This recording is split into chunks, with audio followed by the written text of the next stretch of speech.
Jésus-Christ est ma sagesse, il éclaire mon chemin, et je marche en ma faiblesse, conduit par sa sûre main. Jésus-Christ est ma sagesse, il éclaire mon chemin, et je marche en ma faiblesse, conduit par sa sûre main. Je voudrais qu'on chante ce cœur-là. Toi, Jésus-Christ, du moins, est ma sagesse. Alléluia. Il éclaire mon chemin et je marche à ma faiblesse, conduit par sa sûre main. Oui, il éclaire mon chemin et je marche à ma faiblesse, conduit par sa sûre main. Oui, nous savons que nous sommes des hommes. Nous pouvons toutes choses par le Seigneur. C'est grâce à lui que nous arrivons à accomplir toutes choses. Donc, la main de Dieu est sûre. Mais la main de l'homme peut au départ être vigoureuse, mais après lâcher l'homme. Mais quand Dieu te soutient, c'est jusqu'à destination. Alléluia. Alors Jésus-Christ est ma justice, son sang a coulé pour moi. Le frère Allumet ne peut pas, tu vois. Alléluia. On va chanter ça. Jésus-Christ est ma sagesse, il éclaire mon chemin, et je marche en ma faiblesse, conduit par sa sûre main. Jésus-Christ est ma sagesse, il éclaire mon chemin, et je marche en ma faiblesse, conduit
nous allons prier le Seigneur afin qu'il nous conduise dans la parole de Dieu que nous avons écoutée et qu'il soit présent au milieu de nous par son esprit. Ensemble, prions le Seigneur. Notre Père, notre Seigneur, Dieu, encore nous bénissons ton nom. Nous le sommes infiniment reconnaissants de notre Père. Nous sommes le Seigneur dans le temps. Nous sommes le Seigneur qui nous cherche. Merci Seigneur. Parce que ce n'est pas du pouvoir du tout dans ce monde. Alors que nous allons écouter la parole. Souviens-toi de ton serviteur, de ton peuple. Et Seigneur, donne-nous notre part, Seigneur, de faire ta parole poussée par le Esprit, afin que nous soyons éduqués au nom de notre Seigneur Sauveur. Amen. Merci Seigneur.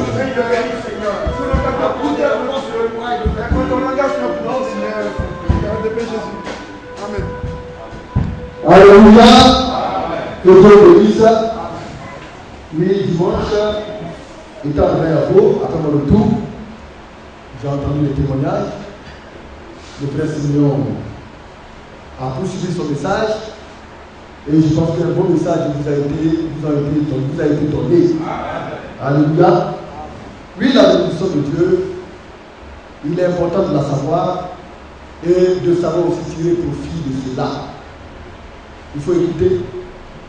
Après avoir écouté, faire de sorte que la parole devienne une réalité dans notre vie. Et que nous tirons profit des immenses bénédictions qui viennent de la part de Dieu. Et l'une des plus grandes bénédictions, c'est le service de la maison de Dieu, l'assistance de l'œuvre de Dieu, afin que davantage le nom du Seigneur soit glorifié. Alors, nous étions dans nos sujets. Vous savez, qu'est-ce que ça? Concernant les choses de Dieu, nous avons en Dieu beaucoup de profondeur. Alléluia. Notre Seigneur est un Dieu riche et profond. Nous avons lu cela dans le livre de Romains, le chapitre 11. Alléluia. Amen.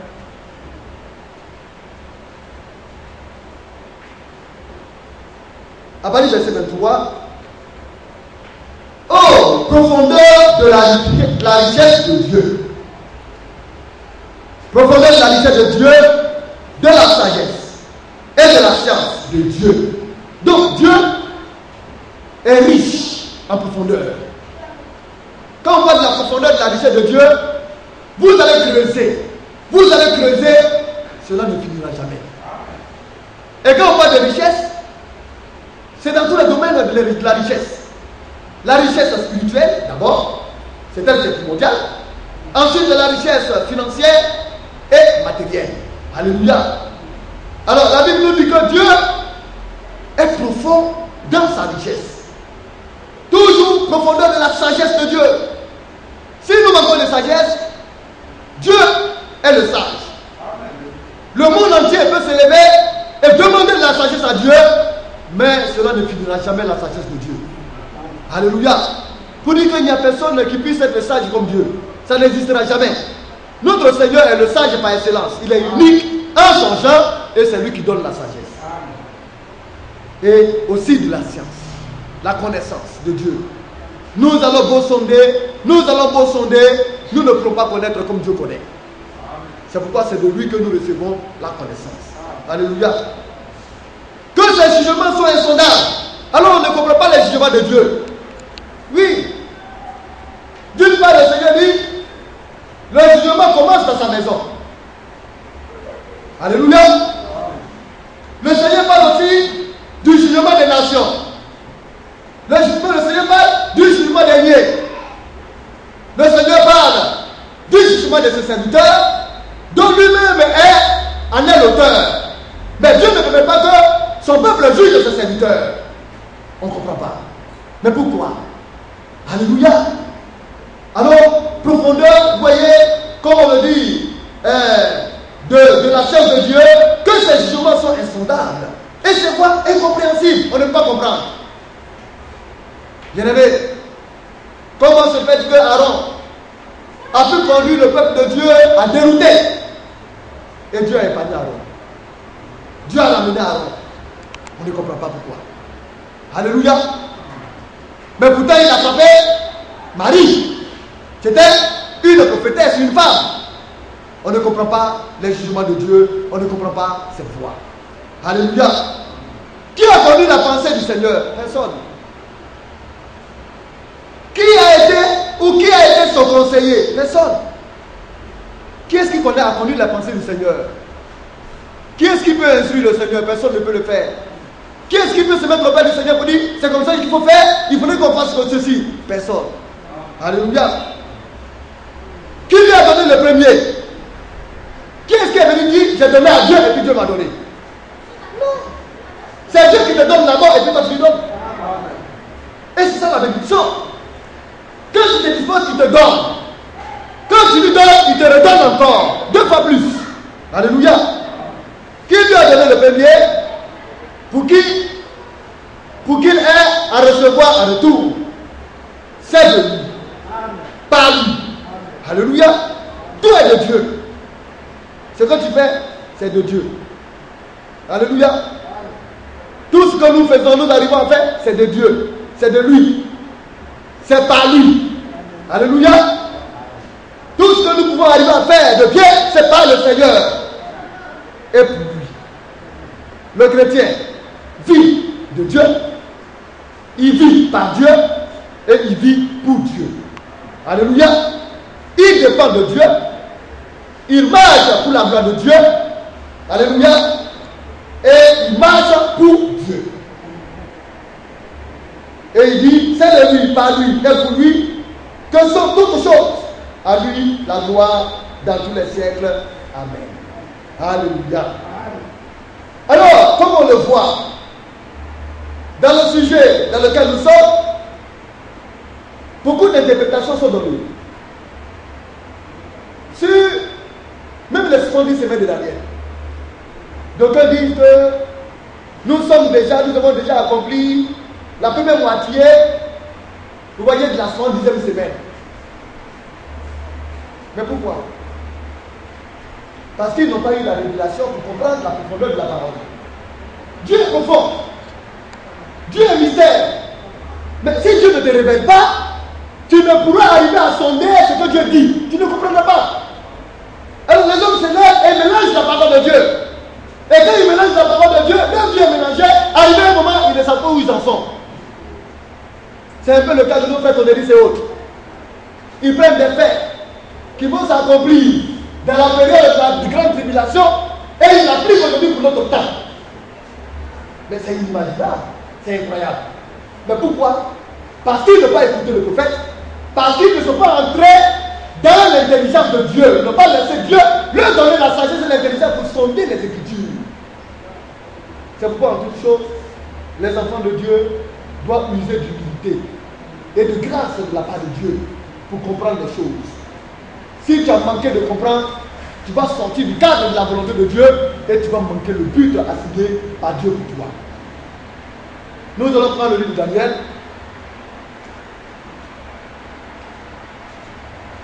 Daniel 9, que nous avons lu la dernière fois.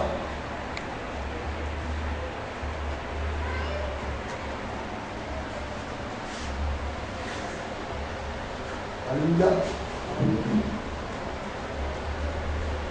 Alors Daniel nous instruit. Et Daniel nous amène un peu à cerner un peu ces choses-là.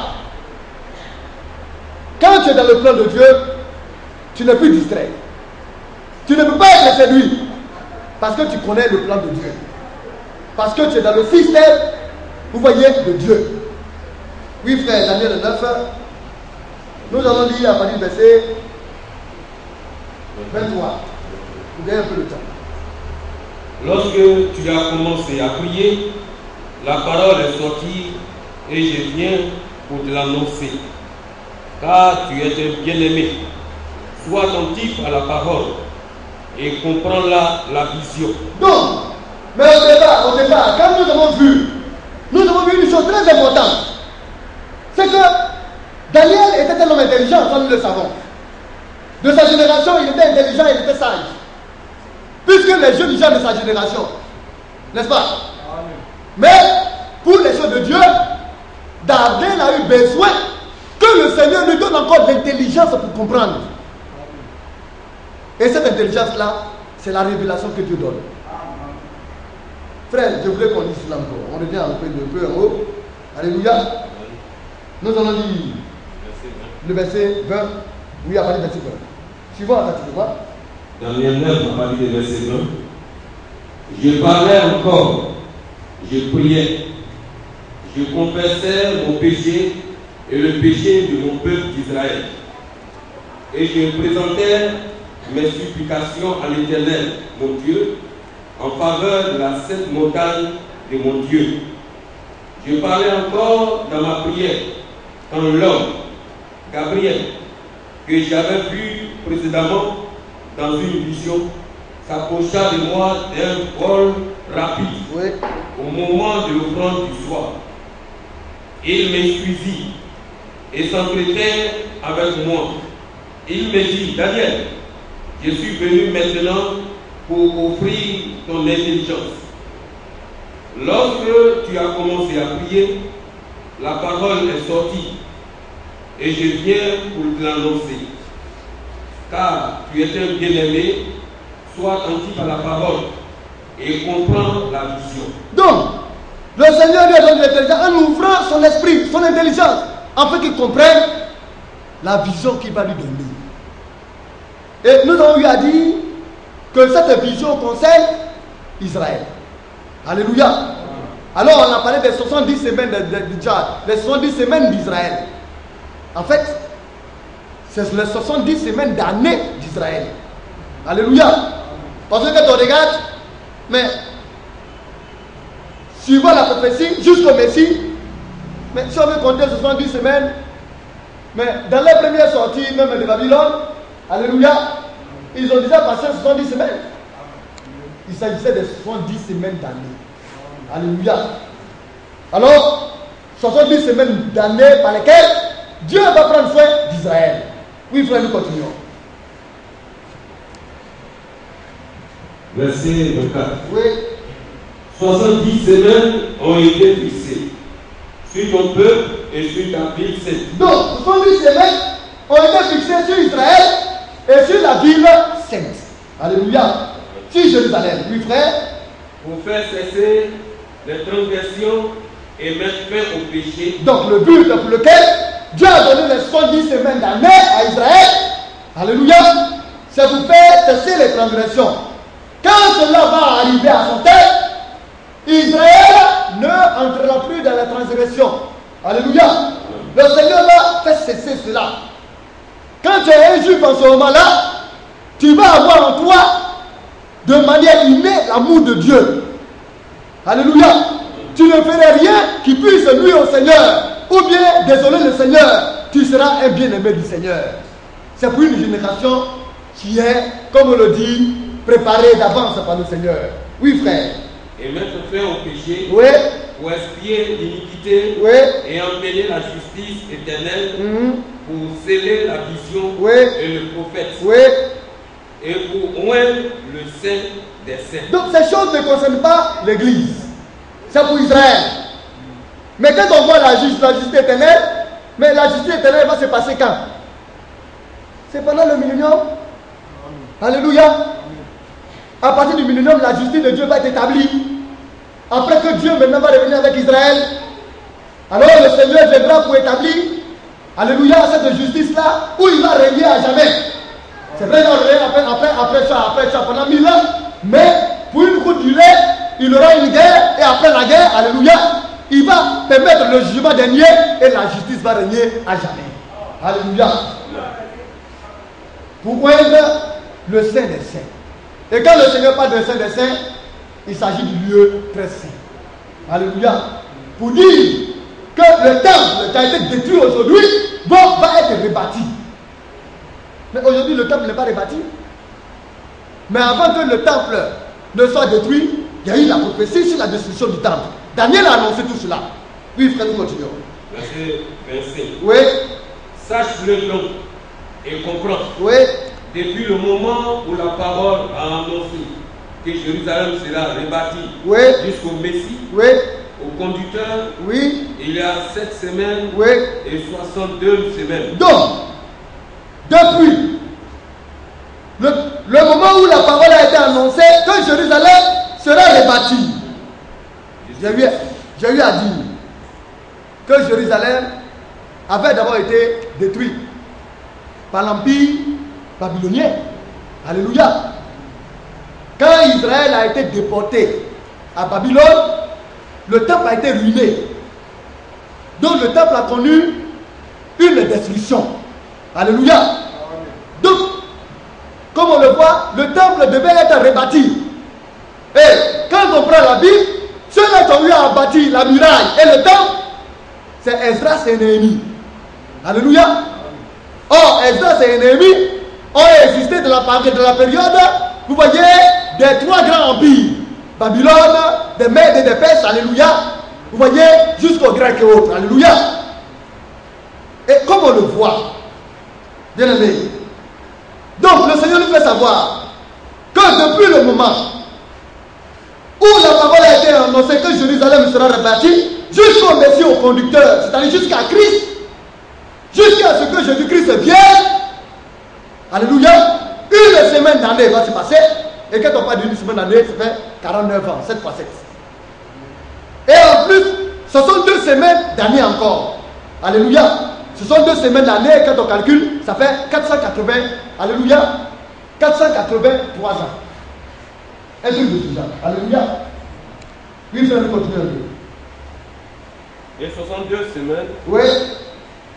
les places et les fossés seront rétablis, Oui. mais en des temps fâcheux. Donc, les places et les fossés seront rétablis, mais en des temps fâcheux. Donc, au temps d'Esdras et de Néhémie, nous avons vu comment est-ce qu'ils ont milité, comment est-ce qu'ils sont battus pour rebâtir le temple. Et pour, comme on le dit, reconstruire la muraille et autres. C'était difficile, dans des périodes très pénibles. Mais ils ont fini par rebâtir le temple et autres. Oui, frère. Après les 62 semaines, Oui.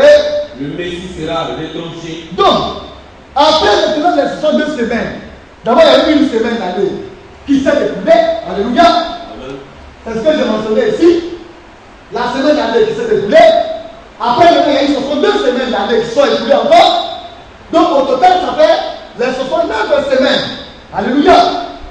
Donc, le Seigneur dit, cette semaine d'année étant écoulée, à la fin des 62 autres semaines, alléluia, le Messie sera retranché. Christ sera crucifié. Mais quand Daniel parlait, Daniel n'a passé tout cela par écrit. Daniel n'a pas vu, alléluia, la présence de Christ. Non. Mais c'est la prophétie que le Seigneur lui indiquait pour ce qui allait se réaliser. Plan dans lequel Israël se trouvait. Alléluia. Et parmi lesquels, de manière mystérieuse, les nations se trouvent. Mais Daniel a parlé d'Israël, sans se rendre compte réellement de ce que Dieu a fait pour les nations. Mais pourtant, cela était à l'intérieur. Alléluia. Donc, après les 62 semaines d'année, le Messie sera retranché.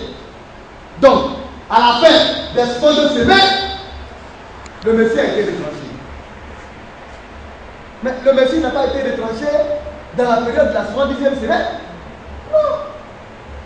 C'est à la fin de la 69e. Quand 69e est achevé, c'est-à-dire que la 70e semaine devait commencer quand le Messie a été retranché. Mais la 70e semaine n'a pas commencé. Alors, Dieu a arrêté le temps pour Israël. L'horloge s'est arrêtée. Alléluia. Donc, le retranchement du Messie, le rejet du Messie, quand on dit que le Messie a été retranché, c'est-à-dire que le Messie a été crucifié. Jésus-Christ, c'est que le Messie a été tué. Alléluia. Et quand il a été tué, qui sont ceux qui l'ont tué? Ce sont les Juifs, avec la complicité des Romains. Alléluia. Donc, autant à la période de comment on appelle ça, du Messie, ce sont les Romains qui ont régné. Alléluia. Les Romains sont venus après l'Empire grec. D'abord les Babyloniens ont régné, après les Mèdes maintenant ont pris le pouvoir. Et après maintenant, ce fut le tour de l'Empire romain. Et l'Empire romain a existé jusqu'à la période de Jésus-Christ. Avec la complicité de l'Empire romain, ils ont tué le Messie. Mais quand ils ont tué le Messie, ils ont dit des paroles fortes. Que ce sang, son sang, retombe sur nous et sur nos enfants. Le Messie, qui devait ôter les péchés du monde, alléluia, a été rejeté par le peuple d'Israël. Voilà comment la grâce s'est faite pour les nations. Donc, les païens, qui autrefois n'étaient pas dans le plan de Dieu, Dieu a ouvert une fenêtre pour les païens. Alléluia. Et donc, l'ère des païens a commencé à la fin de la 62e semaine. Quand la 62e semaine a pris fin, plus cette semaine, ça fait 69 semaines, alléluia. Donc, c'est-à-dire quoi? Israël a déjà accompli par rapport à son plan 69 semaines d'année. Il reste une semaine d'année pour croire son plan. Et puis, une chose mystérieuse s'est passée. Le Messie a été retranché et le retranchement du Messie a ouvert la porte aux païens que nous sommes. Donc le retranchement du Messie, alléluia, a suspendu la 70e semaine de Daniel. Et la période de grâce a commencé pour les nations. Alléluia. Dans le livre d'Ésaïe, il parle d'une année de grâce. Alléluia. Mais quand on prend cela, ne prenez pas une année parce que les prophéties bibliques ne s'interprètent pas comme ça. Une année veut dire un temps. Un temps de grâce, on ne connaît pas quand est-ce que ça va finir. C'est pourquoi c'est indéterminé. Alléluia. C'est pourquoi quand on prend, vous voyez, les évangiles, il nous a dit qu'on ne sait quand est-ce que le Seigneur viendra. Alléluia. Personne ne sait ni le jour, ni l'heure, ni à la date à laquelle le Seigneur va venir. Parce que c'est indéterminé. Ce n'est pas fixé. Mais pendant cette période de grâce, le Seigneur s'occupe des païens. Alléluia. Des païens de toutes les nations. Parce que des élus doivent sortir de toutes les nations. Alléluia. Oui, frère, nous allons continuer un peu. On n'entre pas dans les détails, ce n'est pas un enseignement sur les 70 semaines de Daniel. Mais pour mieux comprendre notre texte, notre sujet, nous sommes obligés de passer un peu par là. Oui, frère. Verset 25. Oui. Sachez-le donc et comprends. Oui. Depuis le moment où la parole a annoncé que Jérusalem sera retranchée jusqu'au Messie, oui, au conducteur, oui, et il y a 7 semaines et 62 semaines. Il y a 7 semaines et 62 semaines, ça fait 69 semaines. Alléluia. Quand on calcule les deux, ça fait 483 ans. Alléluia. Oui, frère. Les places et les fossés seront rétablis, oui, mais en des temps fâcheux. Donc, les places et les fossés, tout ce qui avait comme reconstruction a été refait. Le temple a été remis en ordre. Alléluia. Israël est retourné à Israël. Alléluia. Ainsi de suite. Les choses se sont repris. Le sacrifice, tout a repris. Jusqu'à ce que le Messie vienne. N'est-ce pas? Oui, frère.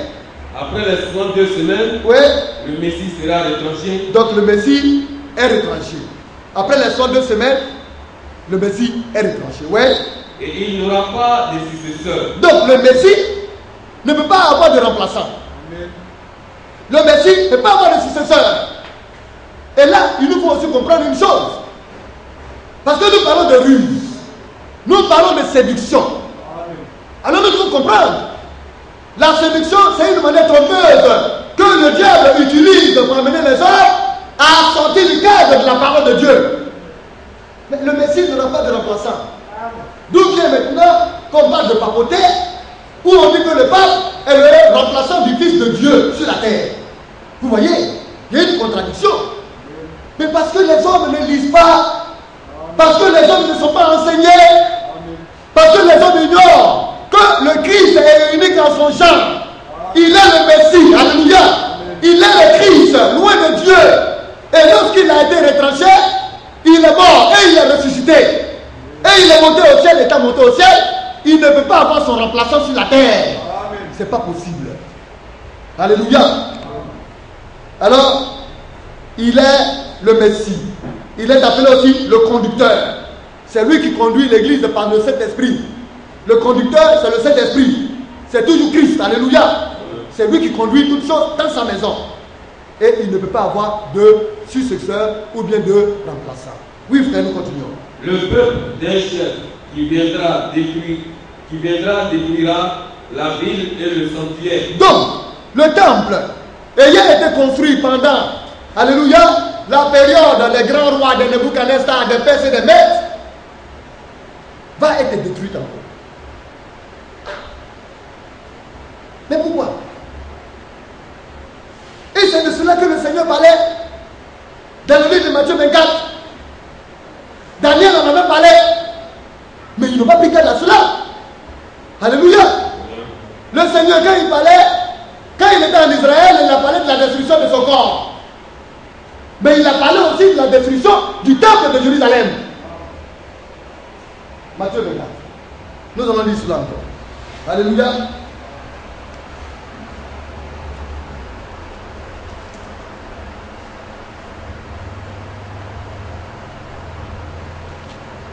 Le verset 1. Matthieu chapitre 24. Alors, la destruction du temple a un rôle très important dans l'esprit prophétique. Et pour Israël et pour les nations. Oui, frère. Comme Jésus s'en allait au sortir du temple, Le temple était vu de réveil, bon. ses disciples s'approchèrent. L'histoire disait que le temple était l'une des 7 merveilles du monde. Le temple que Salomon a construit. Alléluia. Alors, c'était la fierté des Juifs. Au lieu d'aller adorer Dieu, c'est le temple plutôt qu'ils admiraient. Au lieu de faire de l'adoration, de culte de Dieu, leur privilège, leur bonheur, c'est le temple qui était leur fierté. Or, c'est celui-là, au nom de qui le temple a été bâti, qui est important, et non la maison elle-même. Alléluia. Amen. Alors, le Seigneur Jésus-Christ étant venu sur la terre, pendant sa période d'existence sur cette terre, a fait autant pour prier. Et il était entré dans le temple. À la sortie du temple, c'est ainsi que ses disciples se sont approchés de lui pour lui poser des questions, pour lui faire remarquer d'abord la beauté de l'œuvre, de la construction du temple. Oui, frère, nous continuons. Comme Jésus s'en allait Oui, au sortir du temple, ses disciples s'approchèrent oui, pour lui en faire remarquer les constructions. oui. Mais il leur dit, Il a dit, voyez-vous tout cela? voyez-vous tout cela? Oui, Je vous le dis en vérité, oui, il ne restera pas ici pierre sur pierre oui. qui ne soit renversé. Donc, le Seigneur fait savoir que ce temple que vous voyez ici là, ces grosses pierres qui ont été superposées, la maison est été construite. Vous allez voir, il ne reste pas pierre sur pierre ici qui ne sera renversé. Bien aimé, tout le temple a été détruit, sauf les fondements qui sont enfouis dans la terre. Un jour à la télévision, je regardais, ils ont détruit tout le temple, sauf le mur de la lamentation. Les Juifs vont au mur, ils écrivent leur souhait, ils mettent ça dans un papier, et puis ils mettent ça, ils creusent un petit trou, et puis ils mettent dans la ligne de lamentation, et puis ils viennent, ils prient, et ils sont comme ça. Il ne faut que prier. C'est un pan du mur qui reste. Mais les fondements du temple sont là. Et comment on appelle ça, les chercheurs, ceux-là qui ont fait le documentaire, sont rentrés en dessous du temple. Mais frère, c'est extraordinaire. Les tunnels, les pierres qui ont été érigées. Le temple de Jérusalem a été détruit, mais les fondements du temple existent. Et c'est sur ce fondement ancien que le temple va être rebâti encore. Alors le temple a un rôle très important. Donc le Seigneur, qui est le prophète des prophètes, un prophète authentique de Dieu ne peut contredire un autre prophète. Quand le Seigneur est venu, il a regardé, et étant Dieu, sachant toutes choses depuis le commencement jusqu'à la fin, sachant que Daniel en avait parlé, alléluia, le Seigneur dit, ce temple que vous voyez là, il ne restera pierre sur pierre qui ne soit renversé. Alléluia. On retourne dans Daniel. Alors Daniel a parlé. Daniel va nous clarifier un peu comment le temple va être détruit. Qui va le faire? Alléluia. Le Seigneur a dit seulement que le temple sera détruit. Mais Daniel nous a donné un peu l'aperçu de qui va le faire. C'est pourquoi la parole de Dieu se complète. Oui, frère. Le peuple d'un chef. Le peuple d'un chef. Qui viendra détruira la ville et le sanctuaire. Et sa fin arrivera comme par une inondation. Donc le peuple d'un chef. Mais qui était ce chef? Mais c'est César. L'Empire romain, le règne de César. Après les Grecs, ce sont les Césars qui sont emparés du monde. Les Césars ont régné. L'Empire romain a dominé le monde. Alléluia. Quand Israël était sous l'emprise d'Hérode, Hérode avait un super roi qui s'appelait l'empereur César de Rome. Donc Hérode était un gouverneur du royaume, du grand royaume qui était l'Empire romain, qui était dirigé par l'empereur César. C'est le chef. Alléluia. Alors le peuple d'un chef viendra et détruira le temple et le sanctuaire. Alléluia. Mais dans le temple se trouve le tabernacle, le lieu saint et le lieu très saint, où on partait faire des sacrifices, où les vrais sacrificateurs y entraient, où il y avait l'arche de la messe. Alléluia. Amen. Et qu'est-ce qui s'est passé dans la période de la grâce? Puisqu'Israël a rejeté le Messie, l'ayant crucifié, alléluia, le temps d'Israël s'est arrêté. Le temps des nations a commencé. Alors la prophétie qui a été annoncée par Daniel et qui a été confirmée par le Seigneur Jésus-Christ a pris forme.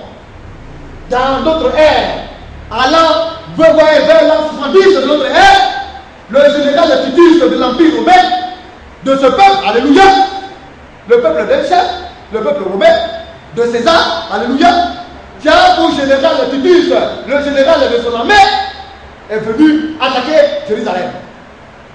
Mais le Seigneur a concrétisé ça. Et qu'est-ce qui s'est passé?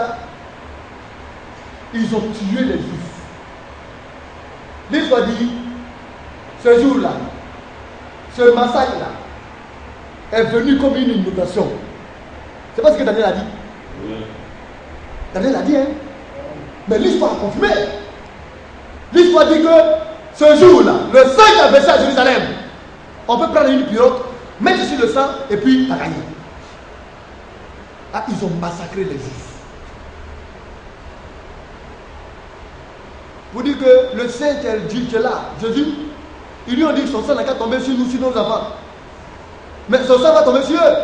Déjà, la grâce leur a été retirée. Mais le canal était venu à la suite. C'est là qu'ils ont compris qu'ils ont fait quelque chose au Fils de Dieu. Et là, dans la conquête de Jérusalem, l'histoire dit que le général Titus a fait un édit.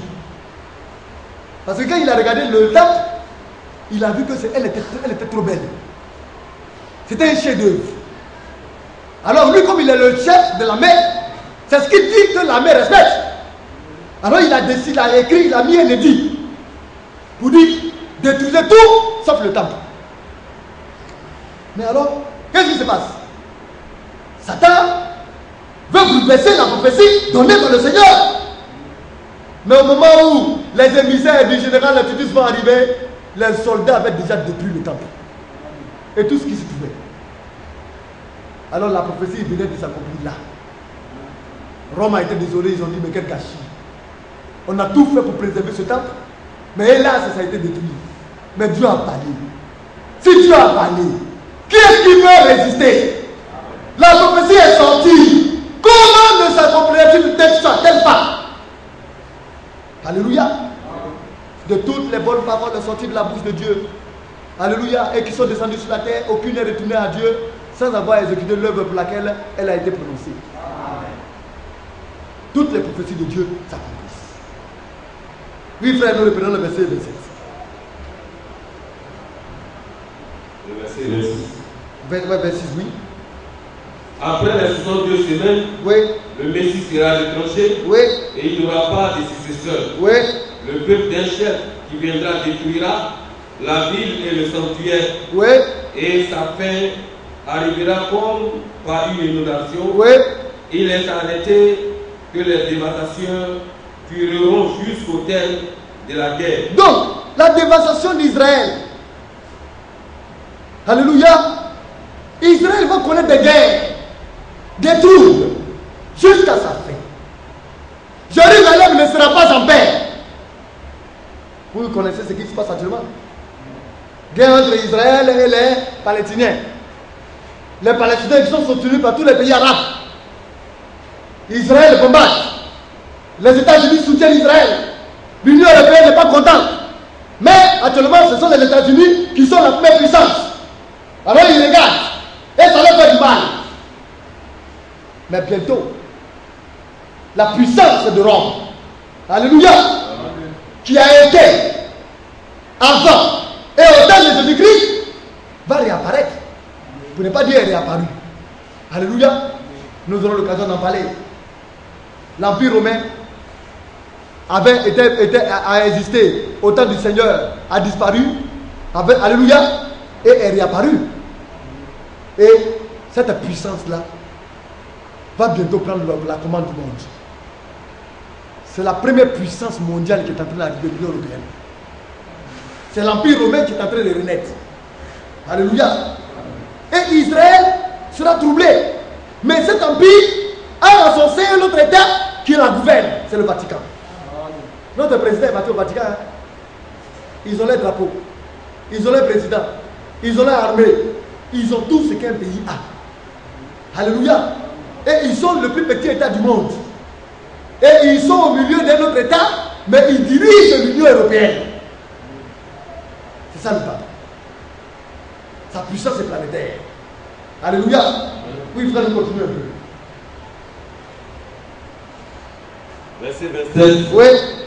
Il fera une solide alliance avec plusieurs pour une semaine. Donc, quand le temps des nations va se passer, alléluia, quand le temps des nations va finir, ça veut dire quoi? Quand l'église va aller à l'enlèvement, le départ de l'église marque la fin de la période de grâce qui est déterminée. C'est pourquoi nous sommes à la fin. Les prophéties sont en train de se réaliser. Israël est sur le point de conclure une alliance.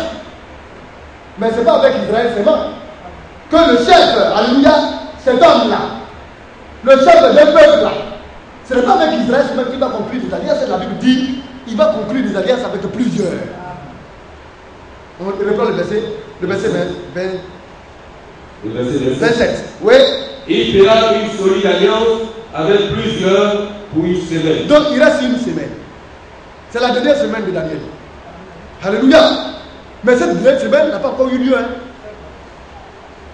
Parce que la semaine de l'alliance là, le départ de l'église va confirmer l'alliance entre Israël, le Vatican, ça veut dire quoi? L'Union européenne et les autres peuples, les Palestiniens et autres. Parce qu'il va conclure l'alliance avec plusieurs peuples, avec plusieurs entités.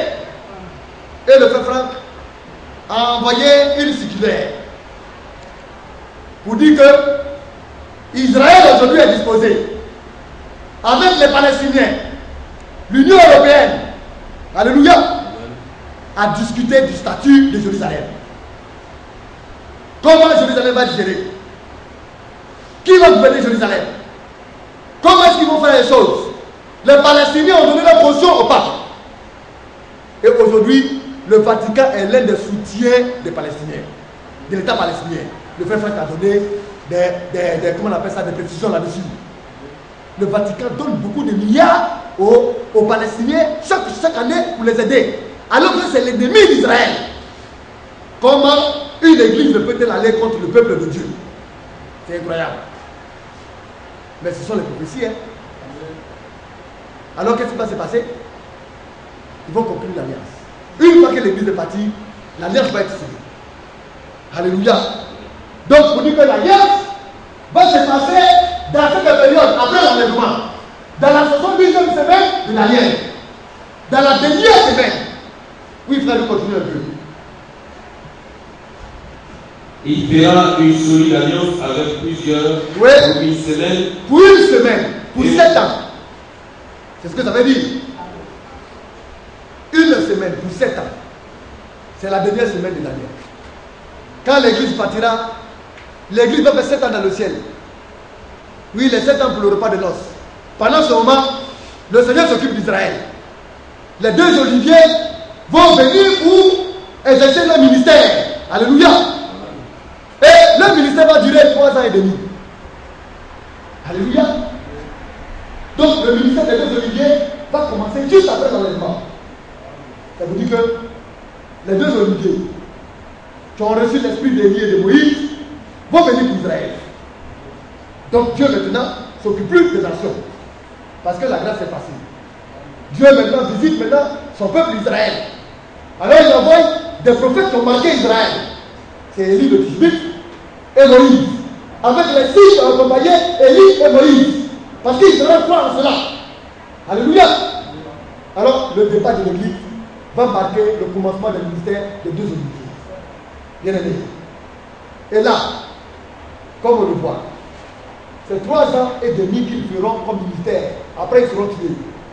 Mais au début de leur ministère, va marquer l'alliance entre Israël, alléluia, et le chef de ce peuple. Oui, frère, nous continuons. Il fera une solide alliance avec l'Israël pour Oui. une semaine. Oui. Et au milieu de la semaine, Oui. il fera cesser le sacrifice et l'offrande. Donc, pour dire que dans la dernière semaine, alléluia, avant que cette semaine-là ne commence, le temple, tout cela, alléluia, seront rebâtis. Bien aimé. Le temple, parce que, comme on le voit, le temple sera rebâti. Les sacrifices vont reprendre. Alléluia. Tout va revenir à la normale. Pour dire, la mosquée sur laquelle elle se trouve aujourd'hui, le terrain sur lequel elle se trouve la mosquée va être détruite. Israël a tout préparé déjà, tout le nécessaire pour la reconstruction du temple. Mais cette mosquée-là, c'est elle qui fait que il n'y a pas là entre les Palestiniens et Israël. Parce que les Arabes disent, Jérusalem aussi, c'est la capitale c'est l'une des capitales de leur religion islam. Que Dieu a choisi Jérusalem. Donc eux, ils ne peuvent pas laisser Jérusalem. Tous les religions sont convertis vers Jérusalem. Toutes les religions veulent avoir Jérusalem pour capitale. C'est-à-dire, ils veulent avoir Jérusalem comme étant des saintes. Mais Satan sait que Dieu a choisi Jérusalem. C'est pourquoi les autres religions aussi, on les regarde aussi sur Jérusalem. Mais le temple va être détruit. Alléluia. Mais avec qui? La complicité du pape, du Vatican. C'est les mêmes là. Parce que c'est au travers de tout cela que l'alliance va avoir lieu entre Israël et eux. Quand ça va être détruit, alors eux, puisque c'est eux qui tiennent les Palestiniens, ils vont les calmer. Le temple va se reconstruire. Mais nous aurons l'occasion de voir plus tard. Mais quand le temple sera reconstruit, cette bête, cet antichrist, va aller dans ce même temple-là pour se proclamer Dieu. La Bible a tout retracé. C'est ça même là qui a fait palabre entre Israël et lui là. Il va dire que c'est lui Dieu. Alléluia. Il va faire tuer les 2 oliviers, les 2 prophètes. Donc, dans la dernière semaine, vous voyez, la semaine a été divisée en 2. La première moitié de 3 ans et demi. Alléluia. Ou première moitié, les 2 témoins. On les appelle aussi les 2 oliviers, soit Élie et Moïse. Ils ont l'esprit d'Élie et de Moïse, comme Jean-Baptiste et le frère William Branham ont reçu aussi l'esprit d'Élie. Eux aussi, ils vont recevoir l'esprit d'Élie et l'esprit de Moïse. Alléluia. Et au milieu de l'année, au milieu de la semaine, l'alliance va être brisée entre Israël et cet homme-là, le chef d'un peuple. Alléluia. L'alliance sera brisée. Mais les 2 oliviers auront quelque chose dans le brisement de l'alliance. C'est pourquoi ils seront tués. Alléluia. Oui, frère, nous allons lire aujourd'hui. Nous aurons l'occasion de continuer. Oui. Le verset. Il fera cesser Oui. le sacrifice de l'offrande. Oui. Le dévastateur commettra les choses Oui. les plus abominables Oui. jusqu'à ce que la rue et ce qui a été résolus Oui. fondent sur le dévastateur. Donc, le dévastateur va commettre des choses les plus abominables. Oui. Sur son front est écrit un nom. C'est un blasphémateur. Un blasphémateur. Alléluia. Nous aurons l'occasion d'en parler. L'Union européenne, celui qui conduit l'Union européenne, dans sa bouche, ce sont des blasphèmes. Il parle contre Dieu. Il s'élève contre Dieu. Il va même changer le temps. Alléluia. Il va dire désormais, le temps on ne va plus lire comme ça. Voilà comment réellement le temps va fonctionner. Il va essayer d'arrêter des choses, changer beaucoup de choses. Puisque c'est lui qui va diriger le monde. Alléluia. Mais Dieu a arrêté sa destruction. C'est pourquoi le Vatican, selon la prophétie d'Apocalypse 17 et 18, sera détruit. Alléluia. Donc, quand on regarde aujourd'hui, il y a des bien-aimés qui sont levés, qui disent que Dieu les a mandatés et ils sont 8 messagers pour la destruction de Babylone. Mais est-ce qu'ils lisent les prophéties? Babylone va être détruite dans la dernière semaine de Daniel. Babylone, sa destruction, ce n'est pas pour notre temps. Hein? La destruction de Babylone n'interviendra même pas dans la période de l'église des nations. Non. Donc, c'est comme eux, ils veulent détruire Babylone. C'est-à-dire que Dieu est en train de préparer leur chemin tout droit pour nous, pour la grande tribulation. C'est eux-mêmes qui le disent. Hein. Mais ils ne savent pas. Parce que quand tu commences à prier pour quelque chose, Dieu te répond. C'est comme ce fou-là qui était animé de plusieurs esprits légions. Quand le Seigneur a menacé les démons de sortir, les démons ont supplié le Seigneur de ne pas les amener de la Bible, mais de les amener de l'épousseau. Mais le Seigneur a exaucé aux démons. Les démons sont partis dans l'épousseau, mais comme le lieu final, c'était la Bible, ils sont allés tout droit dans la Bible. Voilà des frères qui prient afin que Dieu leur donne le Saint-Esprit pour détruire Babylone. Babylone va être détruite dans la période de la grande tribulation après l'enlèvement. Donc le Seigneur va leur donner de se préparer pour la grande tribulation. L'enlèvement va passer au-dessus d'eux. Ils ne sauront même pas que l'enlèvement est parti, il est passé. Et puis maintenant, ils vont être confrontés maintenant à Babylone. Mais ce qu'ils ignorent, c'est que la destruction de Babylone n'est pas faite de la main d'un homme. C'est de la main de Dieu lui-même. Parce que tous les chrétiens en ce moment-là qui vont exister dans cette période de la grande tribulation seront tous tués. Ça aussi, c'est la prophétie biblique. Que Dieu nous aide. Alléluia. C'est pourquoi nous devons davantage nous efforcer pour plaire à Dieu. Alléluia. Pour demeurer dans sa voie. Nous espérons que, par la grâce de Dieu, dans l'avenir, nous parlerons un peu plus clairement de ces choses-là. Que Dieu vous bénisse.